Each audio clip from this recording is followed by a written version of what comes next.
Welcome to Telugu one news. నేను మహాలక్ష్మి. మా కుటుంబం చీలిపోవడానికి జగనన్నే కారణమని వైఎస్ షర్మిల కుండ బద్దలు కొట్టినట్లు చెబుతున్నా వైసీపీకి చెవికెక్కడం లేదు. పిడుక్కి బియ్యానికి ఒకే మంత్రం అన్నట్టు తమ పార్టీ అధినేత తప్పులకు, అక్రమాలకు, అన్యాయాలకు అన్నిటికీ చంద్రబాబే కారణమన్న ప్రచారం తప్ప వారికి చెప్పుకోవడానికి ఏమీ లేకుండా పోయింది. సొంత తప్పిదాలతో తమ గొయ్యి తామే తీసుకుంటూ కూడా చంద్రబాబు గొయ్యి తీసి తమను పాతేస్తున్నారని విమర్శలు చేస్తున్నారు. షర్మిల ఇప్పుడు కాదు, ఎప్పుడో జగన్తో విభేదించారు. తెలంగాణకు వెళ్ళి సొంత పార్టీ పెట్టుకున్నారు. ఇప్పుడు ఆమె తన పార్టీని కాంగ్రెస్లో విలీనం చేసేసి ఆ పార్టీ ఏపీ బాధ్యతలు చేపట్టారు. అందులో వైసీపీ నాయకులకు చంద్రబాబు ప్రమేయం ఏం కనిపించిందో వారికి తప్ప మరొకరికి అర్థం కాదు. వైఎస్ఆర్టీపీ అధినేత్రిగా ఉన్న సమయంలో కూడా షర్మిల నేరుగా జగన్పై ఆరోపణలు చేశారు. వైఎస్ వివేక హత్య కేసు విషయంలో ఆమె హస్తన వెళ్లి మరీ వాంగ్మూలం ఇచ్చిన సందర్భంగా అక్కడ మీడియా ప్రశ్నలకు ఇచ్చిన సమాధానాల్లో జగన్పై కూడా విసుర్లు ఉన్నాయి. అంటే ఇప్పుడు జగన్ చెబుతున్నట్లు ఆమె కాంగ్రెస్ పగ్గాలు చేపట్టిన తర్వాత కుటుంబం విడిపోలేదు. ఏపీ సీఎంగా జగన్ అధికార పగ్గాలు చేపట్టిన తర్వాత ఆయన తీరు కారణంగానే చెల్లి, ఆ తర్వాత తల్లి ఆయనతో విభేదించి బయటకు వచ్చేశారు. ఇక అప్పటి నుంచి తల్లి, చెల్లితో జగన్కు సత్సంబంధాలు లేవన్న విషయం రహస్యమేమీ కాదు. అప్పుడు వారిని ఉద్దేశపూర్వకంగా దూరం చేసి ఒక్క మాటలో చెప్పాలంటే రాష్ట్రం నుంచి తరిమేసింది జగనే కానీ కాంగ్రెస్ కాదు.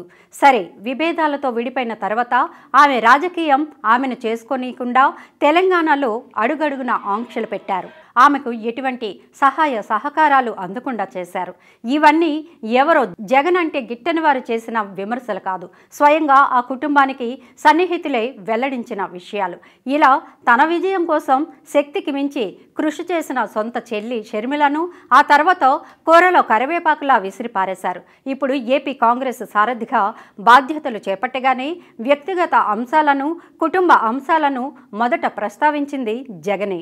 జగన్ వ్యాఖ్యలకు, విమర్శలకు షర్మిల ధీటుగా బదిలివ్వడంతో తాడేపల్లి అంతఃపుర రహస్యాలు బయటకు వచ్చే పరిస్థితి వచ్చింది. ఇప్పుడు రెండు తెలుగు రాష్ట్రాల్లోనూ అసలు వైఎస్ కుటుంబంలో ఏం జరుగుతోందన్న చర్చే హాట్ టాపిక్గా మారిపోయింది. షర్మిల తెలంగాణలో పార్టీ పెట్టినప్పుడు తన కుటుంబం చీలిందని గుండెలు బాదుకుని జగన్ రెడ్డి, ఆమె కాంగ్రెస్లో చేరి ఆ పార్టీ ఏపీ సారథ్య బాధ్యతలు చేపట్టగానే కుటుంబం చీలిపోయిందని, దీని వెనుక చంద్రబాబు ఉన్నారని గోలగోల చేస్తున్నారు. అయితే కుటుంబాన్ని జగన్ రెడ్డి చీల్చారని స్వయంగా షర్మిల కుండబద్దలు కొట్టేశారు. ఇందుకు తల్లే విజయమ్మే సాక్ష్యమని బాంబు పేల్చారు. అసలు ఇప్పటికే వైసీపీ సోషల్ మీడియా షర్మిల వ్యక్తిత్వ హననానికి పాల్పడింది. ఇష్టారీతిగా ఆమె వ్యక్తిగత జీవితంపై పుంఖానుపుంఖాలుగా కథనాలు వండి వారుస్తోంది. చివరికి ఆమెను షర్మిలా శాస్త్రి అనడానికి కూడా వైసీపీ సోషల్ మీడియా వింగ్ వెనుకాడలేదు. ఆ వింగ్కు సకల శాఖల మంత్రి సజ్జల కుమారుడు అధిపతి అన్న సంగతి తెలిసిందే.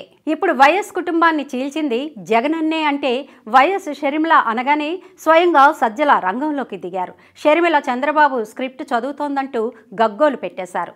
అసలు షర్మిలకు జరిగిన అన్యాయం ఏమిటో చెప్పాలంటూ రివర్స్ అటాక్ మొదలుపెట్టేశారు. అంతేకాకుండా షర్మిల మాట్లాడిన ప్రతి మాటకు సమాధానం చెప్పాల్సిన అవసరం లేదని, ఆమె పొంతన లేకుండా మాట్లాడుతున్నారని విమర్శించారు. అసలు షర్మిలకు జరిగిన అన్యాయం ఏంటో తెలియడం లేదంటూ అమాయకత్వాన్ని ప్రదర్శించారు. ఏపీ పాలిటిక్స్పై షర్మిలకు అవగాహన లేదని, అందుకే చంద్రబాబు స్క్రిప్టు బట్టి చదువుతోందని విమర్శించారు. కాళ్ళరిగేలా తిరగడమే కాకుండా జగన్ కోసం గత ఎన్నికల్లో విస్తృత ప్రచారం చేసిన షర్మిలకు ఏపీ పాలిటిక్స్పై అవగాహన లేదనడం ద్వారా మరింత సజ్జల ఆమెను రెచ్చగొట్టారని పరిశీలకులు విశ్లేషిస్తున్నారు. దాంతో ఇక ముందు షర్మిలతో పాటు తల్లి విజయమ్మ కూడా కుటుంబ వ్యవహారాలపై మాట్లాడక తప్పని పరిస్థితిని సజ్జల స్వయంగా తీసుకువచ్చారని అంటున్నారు. వైసీపీ గౌరవాధ్యక్ష పదవికి విజయమ్మ రాజీనామా ఎందుకు చేయాల్సి వచ్చిందో ఆమె స్వయంగా బయటకు వచ్చి చెబితే ఆమె కూడా చంద్రబాబు స్క్రిప్టు చదువుతున్నారని ఆరోపించగలరా అని ప్రశ్నిస్తున్నారు. మొత్తంగా షర్మిలపై అనుచిత వ్యాఖ్యలు, విమర్శల ద్వారా వైసీపీ పరిస్థితి పతనానికి జారిపోతుందని అంటున్నారు.